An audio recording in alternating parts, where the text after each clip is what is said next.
मैं रवीश कुमार। आज हम बात करेंगे उस खबर की जिसने दुनिया के सबसे व्यस्त और सबसे संवेदनशील समुद्री रास्तों में से एक को फिर से वैश्विक राजनीति के केंद्र में खड़ा कर दिया है। स्ट्रेट ऑफ हॉर्मुज, ये नाम सुनते ही जो तस्वीर जहन में आती है वो है तेल के टैंकरों की लंबी कतारें,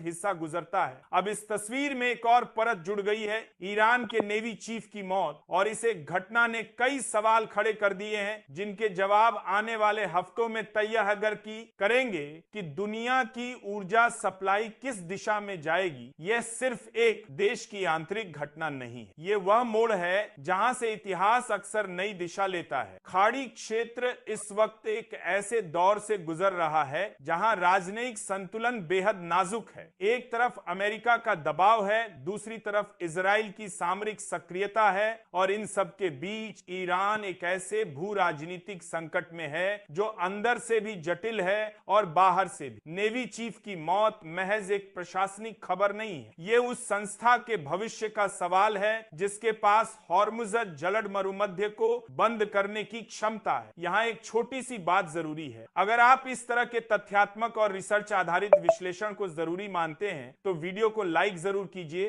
चैनल को सब्सक्राइब करके जुड़िए ताकि ऐसी ही जमीनी और वैश्विक खबरें आप तक नियमित पहुंचती रहें। और अगर आपको लगता है कि यह जानकारी दूसरों तक भी पहुंचना चाहिए तो वीडियो को शेयर करना न भूलें। अब असली सवाल यह है कि स्ट्रेट ऑफ हॉर्मुज है क्या और इसकी अहमियत इतनी क्यों है कि दुनिया के बड़े बड़े नीति निर्माता इसके हर हलचल पर नजर रखते हैं। हॉर्मुज जलदमरु मध्य ओमान की खाड़ी को फारस की खाड़ी से जोड़ता है। यह संकरा रास्ता लगभग 54 किलोमीटर चौड़ा है, लेकिन जहाजरानी के लिए उपयुक्त चैनल इसमें से सिर्फ 2 मील चौड़ा है, एक आने के लिए एक जाने के लिए। इस इलाके से हर रोज औसतन 17 से 21 मिलियन बैरल तेल गुजरता है। यह दुनिया में कहीं भी किसी भी रास्ते से होने वाली सबसे बड़ी समुद्री तेल आवाजाही है। सऊदी अरब, इराक, कुवैत, संयुक्त अरब अमीरात, कतर और ईरान, इन सभी देशों के तेल और गैस निर्यात का बड़ा हिस्सा इसी रास्ते से जाता है। जापान, दक्षिण कोरिया, भारत, चीन, एशिया के बड़े अर्थव्यवस्थाओं की ऊर्जा सुरक्षा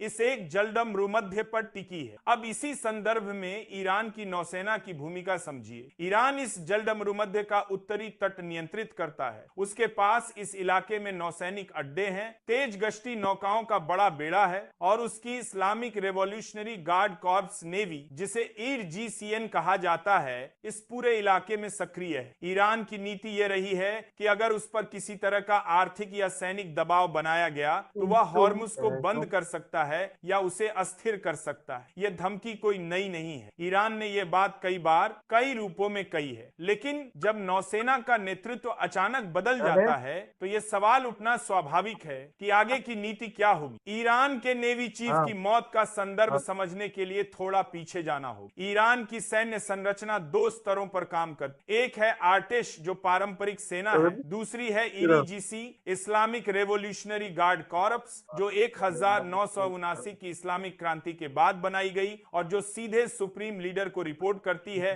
IRGC की अपनी अलग नौसेना है जो हॉर्मुज और खाड़ी क्षेत्र में ऑपरेट करती है, जबकि आर्टिश की नौसेना खुले समुद्र में यानी ओमान की खाड़ी और उससे आगे तक काम करती है। दोनों की भूमिकाएं अलग हैं लेकिन दोनों एक दूसरे के पूरक भी हैं। जब नेतृत्व स्तर पर कोई बड़ा परिवर्तन आता है तो इसका असर न सिर्फ संगठन की संरचना पर पड़ता है बल्कि उसकी रणनीतिक प्राथमिकताओं पर भी। अब बात करते हैं इस घटना के उस पहलू की जो सबसे ज्यादा विश्लेषण की मांग करता है। दुनिया के किसी भी देश में जब सेना के शीर्ष नेतृत्व में अचानक परिवर्तन होता है तो 3 सवाल सबसे पहले उठते हैं। पहला, यह परिवर्तन स्वाभाविक था या असामान्य परिस्थितियों में हुआ। दूसरा, इस परिवर्तन से उस देश की रणनीतिक दिशा पर क्या असर पड़ेगा। तीसरा, क्या इस घटना के पीछे कोई बाहरी कारक है और अगर है तो वह किस दिशा से आया। ईरान के मामले में ये तीनों सवाल और भी जटिल हो जाते हैं क्योंकि ईरान एक ऐसा देश है जहां शासन व्यवस्था, धार्मिक नेतृत्व, सैन्य तंत्र और कूटनीति एक दूसरे में इस तरह गूंथे हुए हैं कि इन्हें अलग अलग नहीं देखा जा सकता। ईरान के ऊपर पिछले कई वर्षों से जो दबाव आ रहा है वह बहुआयामी है। आर्थिक प्रतिबंधों ने देश की अर्थव्यवस्था को को कमजोर किया है, तेल निर्यात सीमित हो गया है, युवा आबादी में असंतोष बढ़ा है। क्षेत्रीय संघर्षों में ईरान की भूमिका को लेकर उसके पड़ोसी देश भी सतर्क रहते हैं। इन सबके बीच ईरान की नौसेना ने लगातार यह संदेश देने की कोशिश की है कि वह हॉर्मुज पर अपनी पकड़ बनाए रखेगा। यह पकड़ सिर्फ भौगोलिक नहीं है, यह कूटनीतिक भी है और मनोवैज्ञानिक। हॉर्मुज पर नियंत्रण ईरान का वह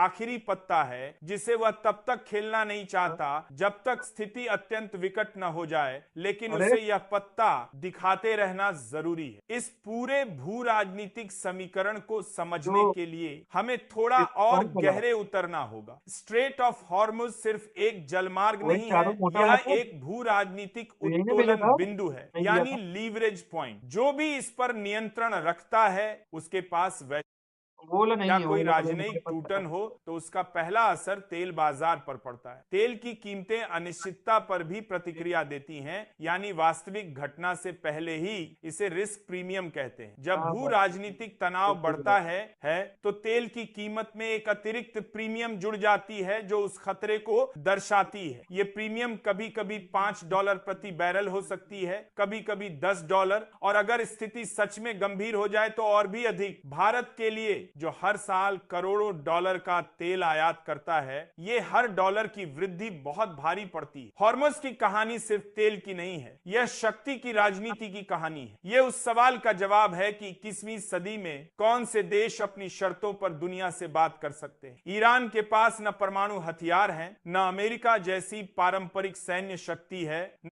पश्चिम के बीच कोई ऐसा रास्ता निकल सकता है जिसमें ईरान की सुरक्षा चिंताओं को भी जगह मिले और वैश्विक ऊर्जा सुरक्षा को भी सुनिश्चित किया जाए। ये एक बहुत मेरी मम्मा ने कहा ना उन्हें आपसे शादी नहीं करनी। क्यों जिद कर रहे हो? मुझे भी आपके जैसा गंदा डैडी नहीं चाहिए। ये लड़की मुझसे जुबान लड़ाएगी?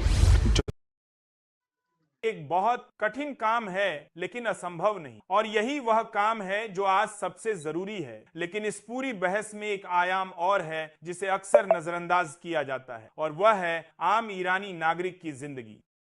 क्षेत्रीय कूटनीति की भी जरूरत है जो हॉर्मुज के भविष्य को सुरक्षित करने में योगदान दे। आखिर में एक बात जो इस पूरी चर्चा को एक नई रोशनी में देखने पर मजबूर करती है वह यह है कि हॉर्मुज जैसी जगह दुनिया को यह याद दिलाती हैं कि भूगोल आज भी भाग्य निर्धारित करता है। तकनीक बदल गई है, हथियार बदल गए हैं, संचार बदल गया, लेकिन वह 54 किलोमीटर चौड़ी जलसंधि वही है, वैसी ही है। और जब तक दुनिया उस पर निर्भर है तब तक उसकी हर हलचल वैश्विक राजनीति का हिस्सा बनी रहेगी। हॉर्मुज की ये कहानी अभी खत्म नहीं हुई है, ये अपने अगले अध्याय की तरफ बढ़ रही है। हर नई घटना, हर नया नेतृत्व, हर नई कूटनीतिक चाल इस कहानी में एक नया पन्ना जोड़ती है, और इस पन्ने को पढ़ने की जिम्मेदारी हम सबकी है, क्योंकि इसका असर सिर्फ खाड़ी तक सीमित नहीं है, ये हमारे घर तक, हमारी जेब तक, हमारे रोजगार तक और हमारे भविष्य तक पहुंचता है।